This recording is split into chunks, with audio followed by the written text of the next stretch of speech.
अस्सलाम वालेकुम दोस्तों, अपना पंजाब चैनल ते खुश आमदीद। ਅੱਜ ਗੱਲ ਕਰਾਂਗੇ ਦ ਲੈਜੈਂਡ ਆਫ ਮੌਲਾ ਜੱਟ ਦੇ ਬਾਰੇ, ਜੋ ਕਿ ਪਾਕਿਸਤਾਨ ਦੀ ਸਭ ਤੋਂ ਜ਼ਿਆਦਾ ਪੈਸੇ ਕਮਾਉਣ ਵਾਲੀ ਪੰਜਾਬੀ ਫਿਲਮ ਹੈ। ਇਸ ਫਿਲਮ ਦੇ ਵਿੱਚ ਫਵਾਦ ਖਾਨ, ਮਾਹਿਰਾ ਖਾਨ, ਹਮਾਇਮਾ ਮਲਿਕ, ਹਮਜ਼ਾ ਅਲੀ ਅਬਾਸੀ, ਮਿਰਜ਼ਾ ਗੋਹਰ ਰਸ਼ੀਦ, ਅਲੀ ਅਜ਼ਮਤ, ਸਾਇਮਾ ਬਲੋਚ ਤੇ ਫਾਰਜ਼ ਸ਼ਫੀ ਦੇ ਨਾਲ ਸ਼ਫਕਤ ਚੀਮਾ, ਨਯਰ ਇਜਾਜ਼, ਰੇਸ਼ਮ, ਬਾਬਰ ਅਲੀ ਤੇ ਰਾਹੀਲਾ ਆਗਾ ਜਿਹੇ ਤਜਰਬਾਕਾਰ ਅਦਾਕਾਰਾਂ ਨੇ ਕੰਮ ਕੀਤਾ ਹੈ। ਫਿਲਮ ਨੂੰ ਇਸ ਦੇ ਪੋਸਟਰ ਤੋਂ ਹੀ ਬਹੁਤ ਪਸੰਦ ਕੀਤਾ ਗਿਆ ਸੀ ਤੇ ਰਿਲੀਜ਼ ਹੋਣ ਤੋਂ ਬਾਅਦ ਇਹ ਬਲੌਕਬਸਟਰ ਸਾਬਿਤ ਹੋਈ।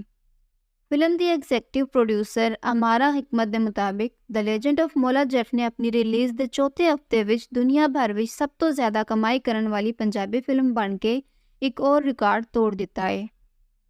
ਪਾਕਿਸਤਾਨ ਵਿੱਚ Punjabi film the legend of Maula Jatt ਬਣਾਉਣ ਵਾਲੇ ਆਖਦੇ ਨੇ ਕਿ ਇਹ ਫਿਲਮ ਹੁਣ ਤੱਕ ਮੁਲਕ ਦੀ ਸਭ ਤੋਂ ਜ਼ਿਆਦਾ ਕਮਾਈ ਕਰਨ ਵਾਲੀ ਪੰਜਾਬੀ ਫਿਲਮ ਬਣ ਚੁੱਕੀ ਹੈ। ਇਹ ਫਿਲਮ ਸਿਰਫ 4 ਹਫ਼ਤਿਆਂ ਵਿੱਚ $7.8 ਮਿਲੀਅਨ ਕਮਾ ਚੁੱਕੀ ਹੈ। ਉਹਨਾਂ ਦਾ ਮਜ਼ੀਦ ਕਹਿਣਾ ਸੀ ਕਿ ਫਿਲਮ ਨੇ ਸਾਰੀਆਂ ਪੰਜਾਬੀ ਹਿੱਟ ਫਿਲਮਸ ਦੀ ਜ਼ਿੰਦਗੀ ਭਰ ਦੀ ਕਮਾਈ ਨੂੰ ਕਾਮਯਾਬੀ ਨਾਲ ਪਿੱਛੇ ਛੋੜ ਦਿੱਤਾ ਹੈ, ਜਿਨ੍ਹਾਂ ਵਿੱਚ ਕੈਰੀ ਔਨ ਜੱਟਾ 2, ਸੋਕਣ ਸੋਕਣੇ ਤੇ ਚੱਲ ਮੇਰਾ ਪੁੱਤ 2 ਸ਼ਾਮਿਲ ਨੇ, ਕਿਉਂਕਿ ਇਹ ਦੁਨੀਆ ਭਰ ਵਿੱਚ 172 ਕਰੋੜ ਤੋਂ ਵੱਧ ਬਾਕਸ ਆਫਿਸ ਕਮਾਈ ਦੇ ਨਾਲ ਬੁਲੰਦ ਹੈ। ਇਸ ਤੋਂ ਪਹਿਲਾਂ ਇਹ ਫਿਲਮ ਕਈ ਹੋਰ ਰਿਕਾਰਡ ਬਣਾਉਣ ਵਿੱਚ ਵੀ ਕਾਮਯਾਬ ਰਹੀ ਹੈ ਤੇ ਇਸ ਦੇ ਨਾਲ ਕਈ ਟਾਈਟਲ ਵੀ ਨੇ, ਜਿਨ੍ਹਾਂ ਵਿੱਚ ਸਭ ਤੋਂ ਜ਼ਿਆਦਾ ਕਮਾਉਣ ਵਾਲੀ ਪਾਕਿਸਤਾਨੀ ਫਿਲਮ ਸਾਲ 2022 ਦੇ ਲਈ ਬਰਤਾਨੀਆ ਵਿੱਚ ਬਰਸਗੀਰ ਦੀ ਦੂਸਰੀ ਸਭ ਤੋਂ ਜ਼ਿਆਦਾ ਕਮਾਉਣ ਵਾਲੀ ਫਿਲਮ ਤੇ ਨਾਰਵੇ ਵਿੱਚ ਸਭ ਤੋਂ ਜ਼ਿਆਦਾ ਦੇਖੀ ਜਾਣ ਵਾਲੀ ਜਨੂਬੀ ਏਸ਼ੀਆਈ ਫਿਲਮ ਸ਼ਾਮਲ ਨੇ। ਦ ਲੈਜੈਂਡ ਆਫ ਮੌਲਾ ਜੱਟ ਨੂੰ 13 ਅਕਤੂਬਰ 2022 ਨੂੰ ਆਲਮੀ ਸਤ੍ਹਾ ਤੇ 5 ਮੁਖਤਲਿਫ ਖਿੱਤਿਆਂ ਵਿੱਚ 500 ਤੋਂ ਵੱਧ ਸਕਰੀਨਾਂ ਨਾਲ ਰਿਲੀਜ਼ ਕੀਤਾ ਗਿਆ, ਜਿਹੜੀ ਇਸ ਨੂੰ ਪਾਕਿਸਤਾਨ ਤੋਂ ਬਾਹਰ ਆਉਣ ਵਾਲੀ ਸਭ ਤੋਂ ਵੱਡੀ ਰਿਲੀਜ਼ ਵਿੱਚੋਂ ਇੱਕ ਬਣਾ ਦਿੰਦਾ ਹੈ। ਪਰ ਜ਼ਿਆਦਾ ਡਿਮਾਂਡ ਦੀ ਵਜ੍ਹਾ ਤੋਂ ਫਿਲਮ ਮਕਾਮੀ ਤੇ ਬੈਰੂਨੇ ਮੁਲਕ ਦੋਨਾਂ ਮਾਰਕੀਟਾਂ ਵਿੱਚ ਜ਼ਿਆਦਾ ਸਕਰੀਨ ਹਾਸਲ ਕਰਦੀ ਹੈ। ਇਹ ਫਿਲਮ ਹਾਲ ਦੇ ਵਿੱਚ ਫਰਾਂਸ ਵਿੱਚ ਵੀ ਰਿਲੀਜ਼ ਹੋਈ ਹੈ ਤੇ ਇਸ ਮਾਰਕੀਟ ਵਿੱਚ ਵੀ ਜ਼ਬਰਦਸਤ ਪਜ਼ੀਰਾਈ ਦੀ ਮੁੰਤਜ਼ਰ ਹੈ।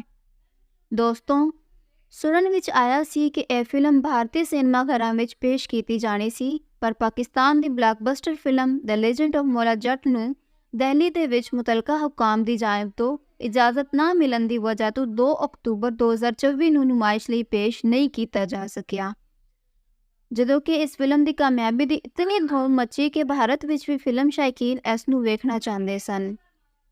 ਪਾਕਿਸਤਾਨੀ ਸੁਪਰਸਟਾਰਸ ਫਵਾਦ ਖਾਨ ਤੇ ਮਾਹਿਰਾ ਖਾਨ ਦੀ ਇਸ ਫਿਲਮ ਨੂੰ ਗਾਂਧੀ ਦੇ ਯੋਮ ਪੈਦਾਇਸ਼ ਦੇ ਮੌਕੇ ਤੇ ਇੰਡੀਅਨ ਰਿਆਸਤ ਪੰਜਾਬ ਦੇ ਸਿਨੇਮਾ ਘਰਾਂ ਵਿੱਚ 2 ਅਕਤੂਬਰ ਨੂੰ ਨੁਮਾਇਸ਼ ਲਈ ਪੇਸ਼ ਕੀਤਾ ਜਾਣਾ ਸੀ ਤੇ ਜੇ ਇਹ ਇੰਡੀਅਨ ਸਿਨੇਮਾ ਘਰਾਂ ਦੀ ਜ਼ੀਨਤ ਬਣ ਜਾਵੇ ਤੇ ਇਹ ਪਿਛਲੇ 10 ਬਰਸਾਂ ਵਿੱਚ ਇੰਡੀਅਨ ਸਕਰੀਨਾਂ ਤੇ ਚੱਲਣ ਵਾਲੀ ਪਹਿਲੀ ਪਾਕਿਸਤਾਨੀ ਫਿਲਮ ਹੋਣੀ ਹੈ। ਪਰ ਹੁਣ BBC ਨੂੰ ਮਾਲੂਮ ਹੋਇਆ ਹੈ ਕਿ ਮੁਤਲਕਾ ਹੁਕਾਮ ਦੀ ਜਾਨਬ ਤੋਂ ਇਜਾਜ਼ਤ ਨਾ ਮਿਲਣ ਦੀ ਵਜ੍ਹਾ ਤੋਂ ਇਸ ਫਿਲਮ ਦੀ ਸਕਰੀਨਿੰਗ ਨੂੰ ਗੈਰ ਮੁਅੱਇਨਾ ਮੁੱਦਤ ਤੱਕ ਰੋਕ ਲਿਆ ਗਿਆ ਹੈ। ਇੰਡੀਅਨ ਖਬਰ ਰਸਾਂ ਇਦਾਰੇ ਪ੍ਰੈਸ ਟਰਸਟ ਆਫ ਇੰਡੀਆ ਦੇ ਮੁਤਾਬਿਕ ਇੰਡੀਆ 'ਚ ਫਿਲਮ ਦੇ ਡਿਸਟ੍ਰੀਬਿਊਟਰ ਜ਼ੀ ਸਟੂਡੀਓਜ਼ ਨੇ ਤਸਦੀਕ ਕਰ ਦਿੱਤੀ ਸੀ ਕਿ ਫਿਲਮ ਗੈਰ ਮੁਅੱਇਨਾ ਮੁੱਦਤ ਲਈ ਰੋਕ ਦਿੱਤੀ ਗਈ ਹੈ। ਇਹ ਪਹਿਲਾ ਮੌਕਾ ਨਹੀਂ ਕਿ ਇਸ ਫਿਲਮ ਨੂੰ ਇੰਡੀਆ 'ਚ ਨੁਮਾਇਸ਼ ਲਈ ਪੇਸ਼ ਨਹੀਂ ਕੀਤਾ ਜਾ ਸਕਿਆ।